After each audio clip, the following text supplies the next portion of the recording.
Hi ಸ್ನೇಹಿತರೆ, ಎಲ್ಲರಿಗೂ ನಮಸ್ಕಾರ. ಎಲ್ಲರೂ ಚೆನ್ನಾಗಿದ್ದೀರಾ ಅಂತ ಭಾವಿಸ್ತೇನೆ. ಬನ್ನಿ ಇವತ್ತಿನ ಪ್ರೊಫೈಲ್ ಬಗ್ಗೆ ನೋಡೋಣ. ಇವರ ವೈಯಕ್ತಿಕ ಪರಿಚಯ ಒಂದು. ಹೆಸರು ವಸುಂಧರಾ. ಸ್ಥಳ ದಾವಣಗೆರೆ. ವಯಸ್ಸು 33 ವರ್ಷ ತುಂಬಿದೆ. ಸ್ಥಿತಿ ವಿಧವೆ. 5 ವರ್ಷಗಳ ಹಿಂದೆ ವಿಧವೆಯಾಗಿದ್ದಾರೆ. ಮಕ್ಕಳು ಇಲ್ಲ. ಕೆಲಸ ಅಂಗನವಾಡಿ ಟೀಚರ್. ಆರ್ಥಿಕ ಸ್ಥಿತಿ ಸ್ವಂತ ಮನೆ, ಸರಳ ಬದುಕು. ಎತ್ತರ 5 ಅಡಿ ಎತ್ತರ. ಹವ್ಯಾಸ ಮಕ್ಕಳ ಜೊತೆ ಸಮಯ ಕಳೆಯುವುದು. ಹಾಗೇನೆ ಸ್ನೇಹಿತರೆ, ಇವರ ಹತ್ತಿರ ಇರುವ ಮಹೀಂದ್ರಾ ಕಾರಿನ ಬಗ್ಗೆನೂ ಫುಲ್ ರಿವ್ಯೂ ಕೊಟ್ಟಿದ್ದಾರೆ. ಇದರ ಬಗ್ಗೆನೂ ಸಂಪೂರ್ಣವಾದ ಡೀಟೇಲ್ಸ್ ಕೊಡ್ತಾ ಹೋಗ್ತೀನಿ. ಸ್ಕಿಪ್ ಮಾಡದೆ ಕೊನೆ ತನಕ ನೋಡಿ. ಅವಳ ಕಥೆ. ಅವನೊಂದಿಗೆ ಬಾಳು ಆರಂಭವಾಗಿದ್ದು ನಿಜವಾದ ಪ್ರೀತಿಯಿಂದಲೇ. ಬಾಳಲ್ಲಿ ಯಾವಾಗ ಎಲ್ಲವೂ ವಿಧಿಯ ಪ್ರಕಾರ ನಡೆಯಿತೋ ಗೊತ್ತೇ ಆಗಲಿಲ್ಲ.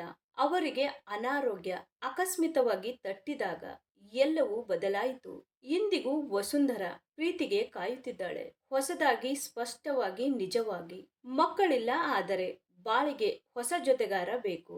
ಅವನಿಗೆ ಹೋಗಬೇಕಿತ್ತು, ನನಗೆ ನಿಲ್ಲಬೇಕಿತ್ತು. ಇದೇ ಬದುಕು.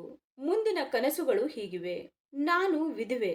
ಬದುಕನ್ನ ಮತ್ತೆ ಕಟ್ಟಿಕೊಳ್ಳಬೇಕು. ಒಳ್ಳೆಯ ಸಂಗಾತಿ ಬೇಕು. ಮೃದುವಾಗಿ, ಸಹನಶೀಲರಾಗಿ, ಒಳ್ಳೆಯವರಾಗಿ ಇರಬೇಕು. ಹಣಕ್ಕಿಂತ ಮನಸ್ಸು ಬೇಕು. ಬಾಳಲ್ಲಿ ಬದಲಾಗಬಾರದು. ಕುಟುಂಬ ಎಂಬ ಅರ್ಥ ಗೊತ್ತಿರುವವನು ಆಗಿರಬೇಕು.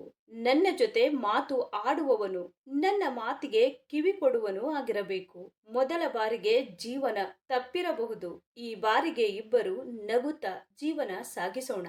ಹಾಗೇನೆ ಸ್ನೇಹಿತರೆ, ಇವರ ಹತ್ತಿರ ಇರುವ 2019 ನ ಮಹೀಂದ್ರಾ XUV 300 W8 ಡೀಸೆಲ್ ಕಾರಿನ ರಿವ್ಯೂ ನೋಡೋದಾದ್ರೆ ಒಳಗಿನ ಫೋಟೋಗಳು ಎಲ್ಲ ಈ ತರಹ ಇದೆ ಅಂತ ಹೇಳಿಕೊಂಡಿದ್ದಾರೆ. ಇದರ ಪ್ರೈಸ್ ಬಂದ್ಬಿಟ್ಟು 9,35,000 ಆಗಿರುತ್ತೆ. 2019 ನಲ್ಲಿ ಪರ್ಚೇಸ್ ಮಾಡಿರ್ತಾರೆ. 75,032 ಕಿಲೋಮೀಟರ್ ರನ್ನಿಂಗ್ ಆಗಿರುತ್ತೆ. ಮ್ಯಾನುಫ್ಯಾಕ್ಚರಿಂಗ್ ಇಯರ್ ಬಂದು ಜೂನ್ 2019 ಆಗಿರುತ್ತೆ. ಫ್ಯೂಲ್ ಟೈಪ್ ಬಂದು ಡೀಸೆಲ್ ಆಗಿರುತ್ತೆ. ಟ್ರಾನ್ಸ್ಮಿಷನ್ ಎಲ್ಲ ಕೂಡ ಮ್ಯಾನ್ಯುವಲ್ ಆಗಿರುತ್ತೆ. ನಂಬರ್ ಆಫ್ ಓನರ್ ನೋಡೋದಾದ್ರೆ ಫಸ್ಟ್ ಓನರ್ ಆಗಿರ್ತಾರೆ. ಇನ್ಸೂರೆನ್ಸ್ ನೋಡೋದಾದ್ರೆ ಎಕ್ಸ್ಪೈರ್ ಆಗಿದೆ ಅಂತ ಹೇಳಿಕೊಂಡಿದ್ದಾರೆ. ಈ ಕಾರಿನ ಒಳಗಡೆ ಸೀಟ್ ಎಲ್ಲ ಈ ತರಹ ಇದೆ ಅಂತ ಹೇಳಿ ಮಾಹಿತಿಯನ್ನ ಸ್ಪಷ್ಟವಾಗಿ ತಿಳಿಸಿಕೊಟ್ಟಿದ್ದಾರೆ. ಹಾಗೇನೆ ಸ್ನೇಹಿತರೆ, ಇಂಜಿನ್ ಮತ್ತು ಟ್ರಾನ್ಸ್ಮಿಷನ್ ನೋಡೋದಾದ್ರೆ ಇಂಜಿನ್ ಬಂದು 1497 cc ಇದೆ ಮತ್ತು 4 ಸಿಲಿಂಡರ್ಸ್ DOHC ಆಗಿರುತ್ತೆ ಅಂತಾನು ಹೇಳಿಕೊಂಡಿದ್ದಾರೆ.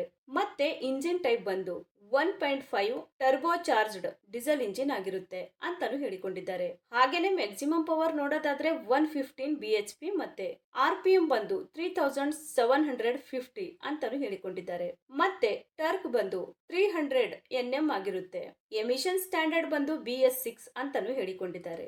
ಸ್ನೇಹಿತರೆ, ಇದು ಇಷ್ಟು ಈ ಒಂದು ಕಾರಿನ ಕಂಪ್ಲೀಟ್ ರಿವ್ಯೂ ಆಗಿರುತ್ತೆ. ನಿಮಗೇನಾದ್ರೂ ರಿವ್ಯೂ ಇಷ್ಟ ಆದ್ರೆ ಲೈಕ್ ಮಾಡಿ. ಹಾಗೆ ಬೇರೆ ಏನಾದ್ರೂ ಇನ್ಫಾರ್ಮೇಶನ್ ಬೇಕಾದ್ರೆ ಚಾನೆಲ್ಗೆ ಜಾಯಿನ್ ಆಗಿ ಕಾಂಟ್ಯಾಕ್ಟ್ ಮಾಡಿ. ಧನ್ಯವಾದಗಳು.